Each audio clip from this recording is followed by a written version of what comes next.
A experiência é um processo de erros e acertos na construção do homem espiritual. Diz aqui a palavra de Deus. Capítulo 12, versículo 25, diz. Versículo 24. Ao passo que os nossos membros nobres não têm necessidade disso. Versículo 22. Pelo contrário, os membros do corpo que parecem ser mais fracos são necessários. E os que nos parecem menos dignos no corpo, a estes damos muito maior honra. Também os que em nós não são decorosos, revestimos de especial honra. Ao passo que os nossos membros nobres não têm necessidade disso, contudo, Deus coordenou o corpo, concedendo muito mais honra àquilo que menos tinha, para que não haja divisão no corpo, mas para que os membros cooperem com igual cuidado em favor um dos outros, de maneira que se um membro sofre, todos sofrem com ele. E se um deles é honrado, todos os outros se alegram com ele. Que maravilha! Amém, irmãos? Dentro desse versículo 27, último texto, versículo 26, nós queremos falar sobre os processos espirituais para se tornar um homem de Deus, uma mulher de Deus. O título bonito: Fulano é um homem de Deus. Título bonito: Irmã é uma mulher de Deus. Não é? E a gente se vangloria, né? Acha bonito, né? Oh, homem de Deus. Esse é um título muito sério. E às vezes, mesmo que a gente tenha esse título, nós estamos sendo trabalhados por Deus. Irmãos, o processo de Deus na minha vida e na sua vida é ininterrupto. Enquanto nós estivermos neste corpo, nós estaremos sendo trabalhados por Deus. A perfeição, irmãos, só se dará cabo e será definitiva, preste bem atenção, quando o nosso corpo mortal for transformado. Amém?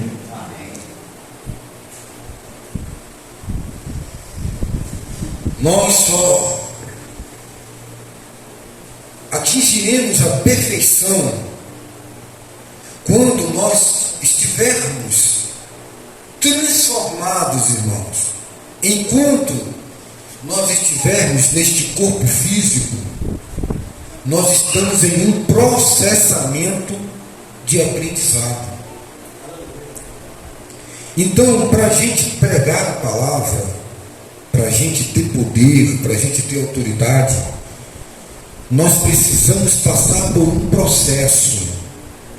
Note bem, irmãos, por favor, que mesmo Elias, com todo o processo que ele passou na vida dele, indo para a beira do rio Querite, e passando mais um processo de 2 anos ou 1 ano e meio, ali, em uma expectativa para acreditar que Deus é Deus provedor. Ele ficou ali naquela situação, ficou ali naquela posição, para que ele aprendesse que o corvo iria trazer aquilo ali, uma total dependência. Vamos supor que Elias desejasse pegar uma enxada e ir plantar alface, que nasce do dia para a noite.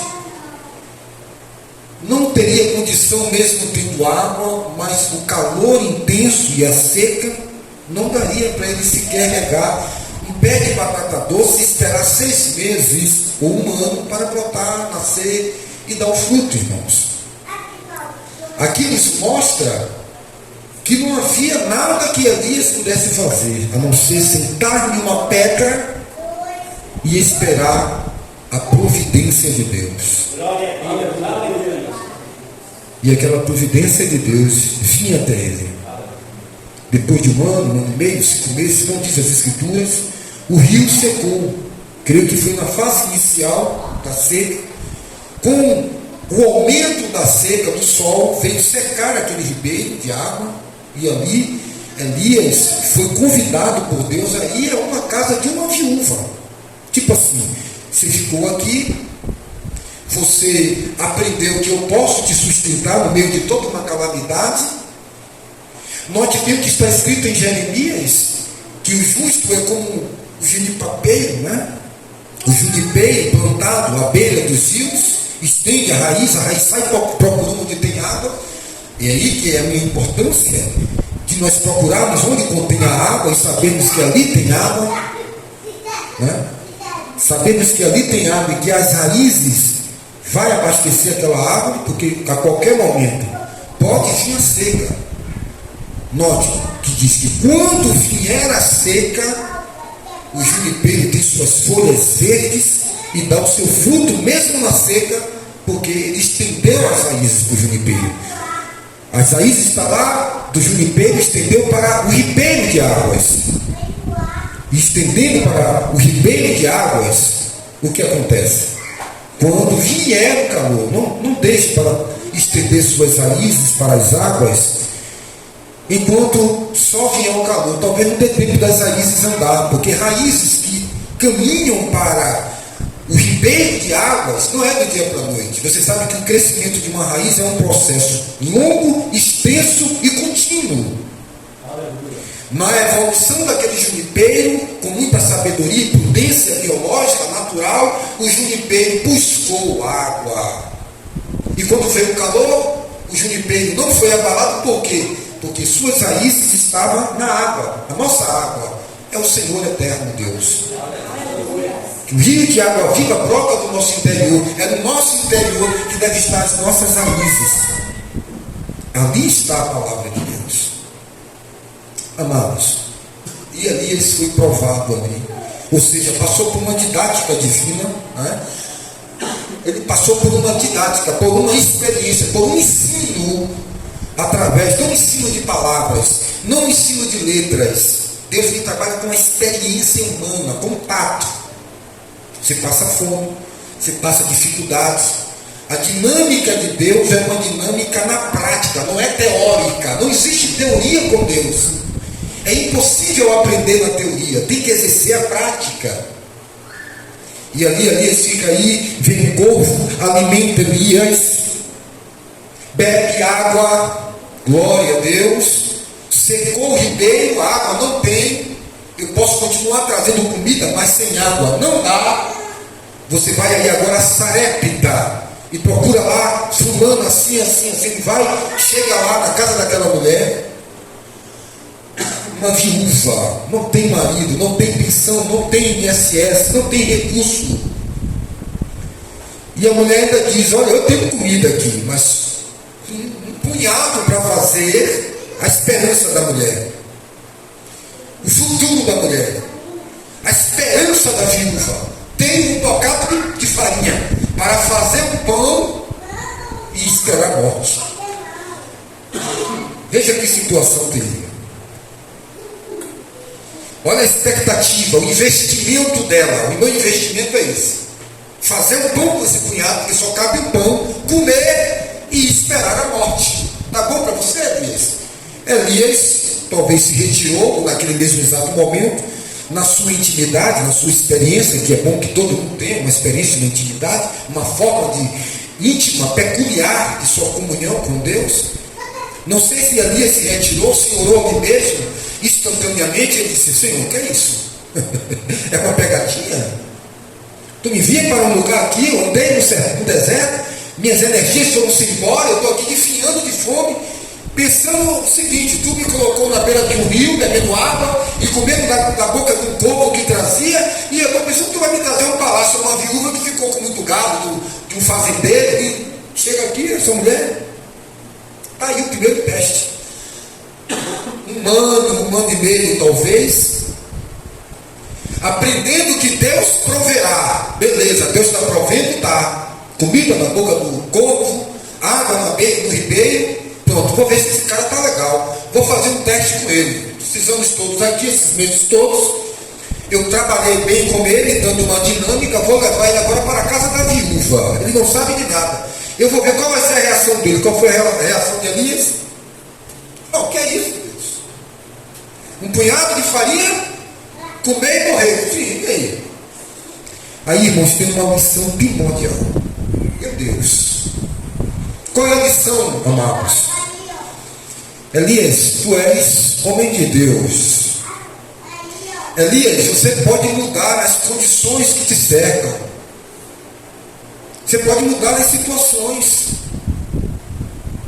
Ezequiel, pode esses ossos viver? Não, Senhor, tu sabes. Que foi eu dizer alguma coisa? Bom, tudo bem, legal.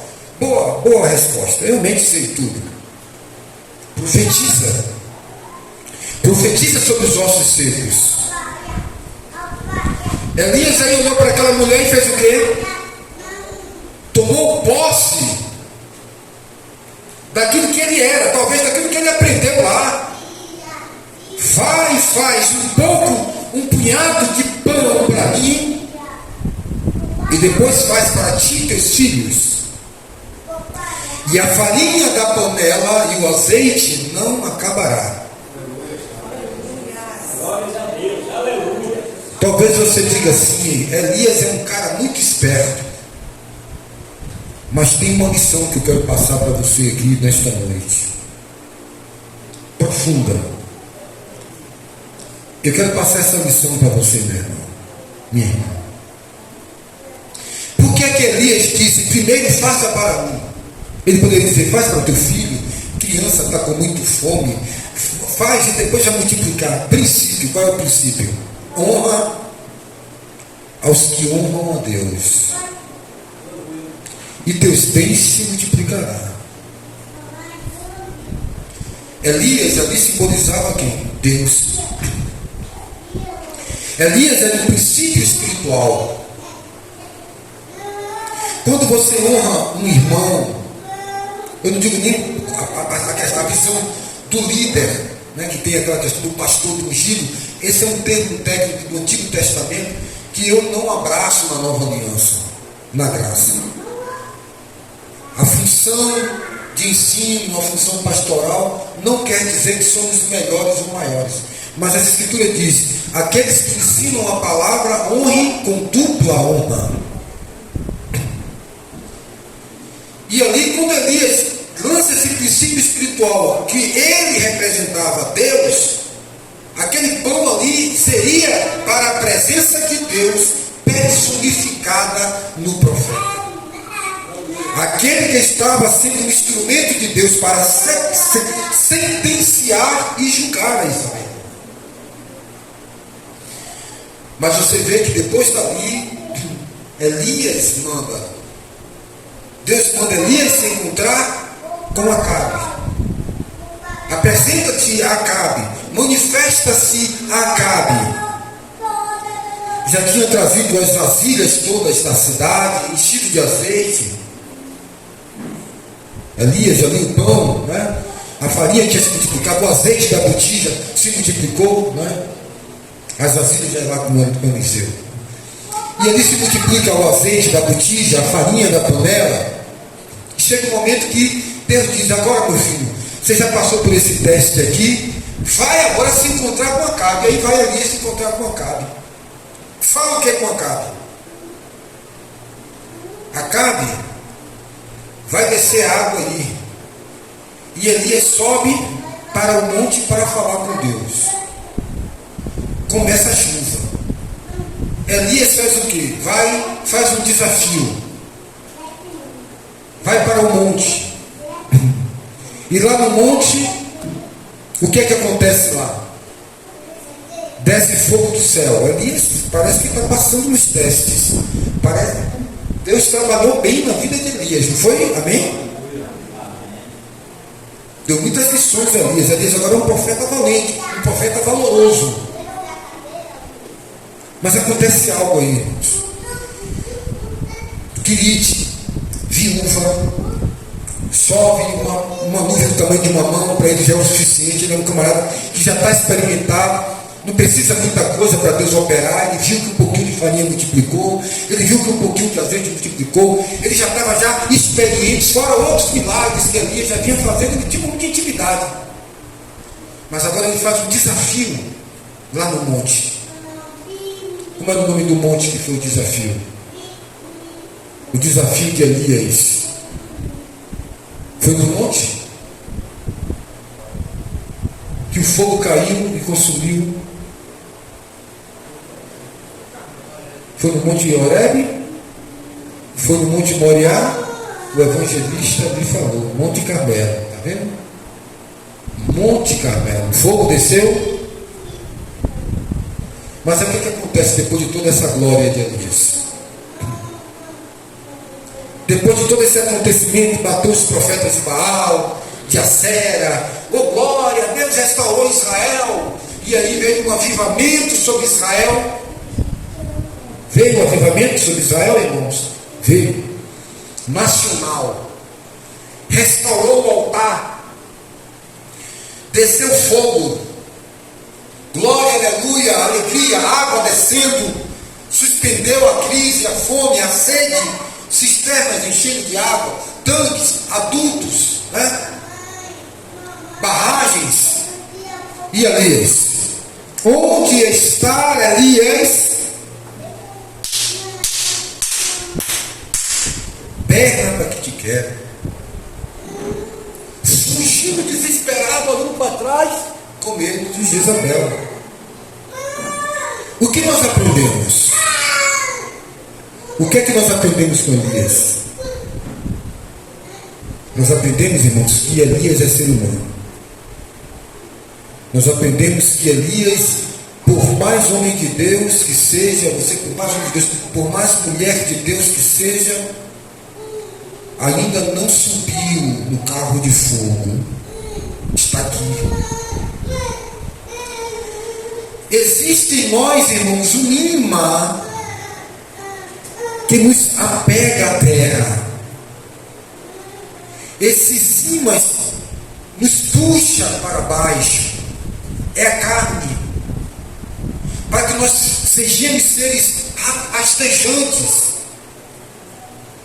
O que é que Elias sofreu de Jezabel? Uma retaliação. E de repente Elias está lá no monte, tranquilo. Diz até, irmão, que Elias pediu a morte. Elias pediu a morte, irmãos. Não sou melhor que os meus pais, que me criaram, tementes a Deus. Senhor, me mata. A única oração que Deus não respondeu a Elias. E está lá Elias de boa, passou o cálice de amargura, estou aqui escondido, e de repente vem uma trovoada, vento, fogo queimando árvores, e Elias vendo e ouvindo as manifestações de Deus, achando que Deus estaria em uma dessas ações, e Deus veio uma brisa suave. E o que é que Deus fala com Elias, irmãos? Ô amigão, não te detenhas. Se você está aí com medo de Jezabel, o que você está fazendo aí? Quem mandou você vir para cá, Elias? Tem coisas para a gente tratar ainda. Tem coisas para nós realizarmos, cara. Ô anjo, vai lá, bota um prato lá para ele, está magro. Bota um prato de comida. Come agora, come muito, come, porque com essa comida tu vai andar 40 dias e 40 noites. O que é que eu aprendo aqui, irmãos? É que Deus, irmãos, Ele quer provar o nosso grau de espiritualidade.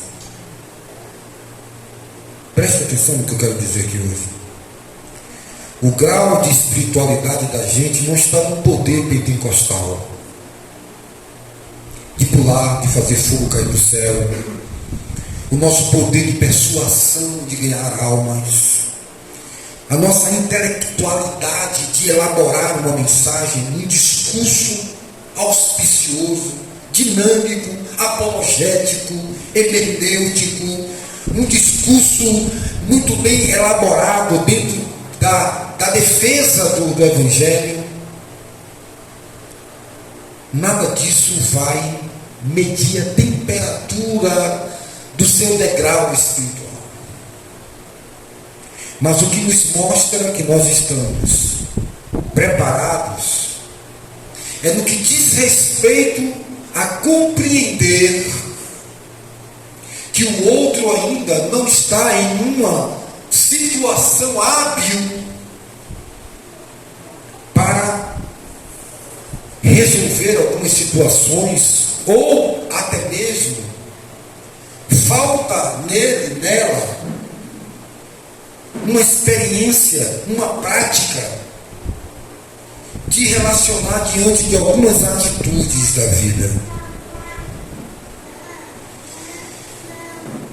Alguém fala que nós devemos ter o nosso psicológico preparado para tudo. Não, Deus não quer preparar o nosso psicológico, o nosso emocional. Deus quer preparar o nosso grau de amar o outro. Aí é que entra que o amor tudo suporta, tudo acredita. O amor acredita em Judas, mesmo sabendo que Judas tem um beijo de traição. Mas é um beijo, um beijo. Judas, um beijo. Beijo é coisa de amor. E Jesus diz: tu traz o Filho do Homem. Em nenhum momento Jesus deixa de amar, porque vê que em Judas há uma ineficácia. Judas não tem amor para dar.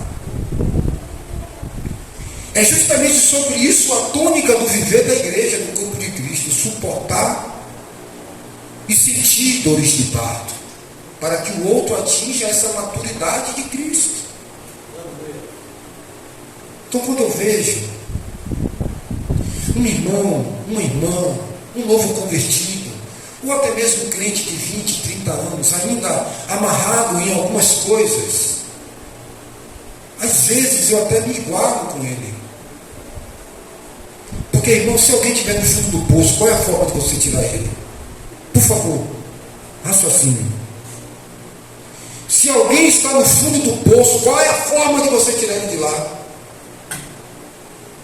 Você tem que entrar lá, irmãos. Não tem nenhuma forma de salvar você lá dos céus. Tem que vir alguém aqui, que foi Jesus. Você acha que lá de cima Deus não podia ficar mexendo? Você está pensando que isso aqui é jogo de videogame? Que do botão você aciona tudo? Que é um jogo de xadrez, de dama? Ele não, estou aqui no céu, chove lá, cai fogo lá, terremoto lá. Não. Alguém, quem irá por nós? Houve um silêncio no céu. Quem há de ir por nós? Isaías deu a resposta: eis-me aqui, envia-me a mim, simbolizando o Messias. Ele veio para nos tirar das nossas trevas, dos legumes que temos e nem conhecemos. E como é que nós vamos conhecer?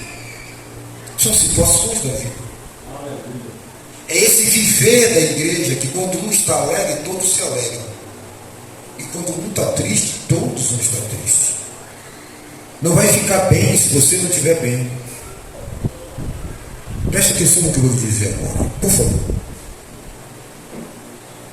Existem várias formas de reagir a uma tristeza. Preste atenção. Cada pessoa tem uma forma de se relacionar com a tristeza, com os problemas.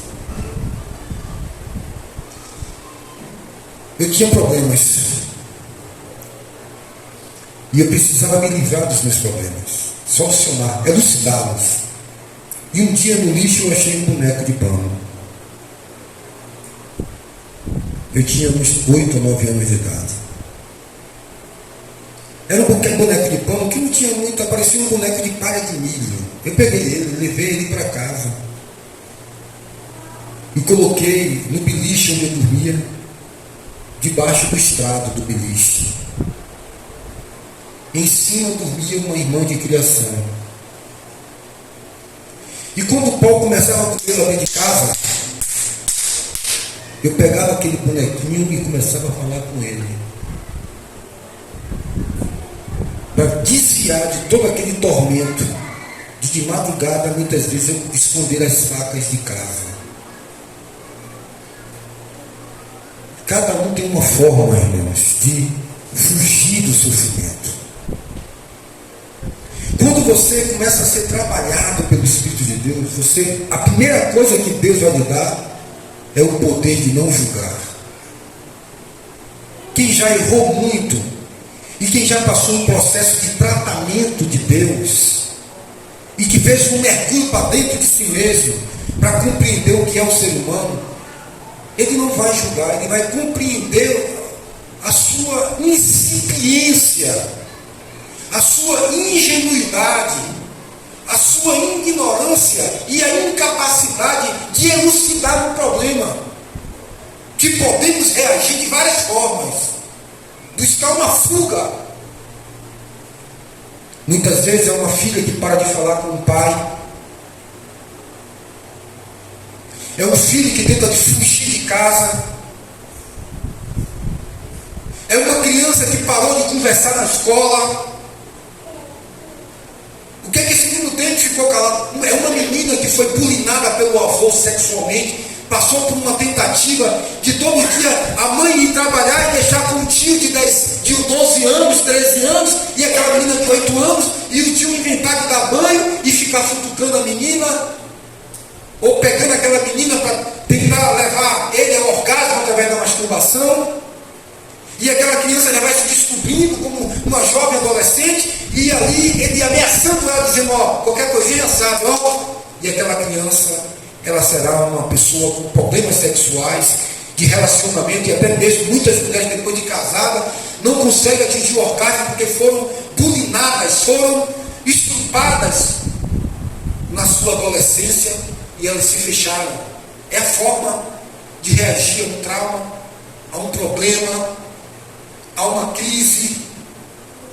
E nós precisamos ter essa leitura, irmãos. Por que é que Jesus não julgou ninguém? Você já se perguntou? Eu a ninguém julgo. Por quê? Porque o perfeito, ou quem está buscando a perfeição, não exige isso de ninguém, a não ser de si mesmo. Mas no relacionamento de uma família, aquele ser mais evoluído é aquele que mais perdoa, que mais ama, que mais compreende, onde todos tentam sentenciar. Tem que ter alguém que tenha uma compreenditude, tem que haver um pacificador, tem que haver um conselheiro, tem que haver alguém que passou terríveis sensações,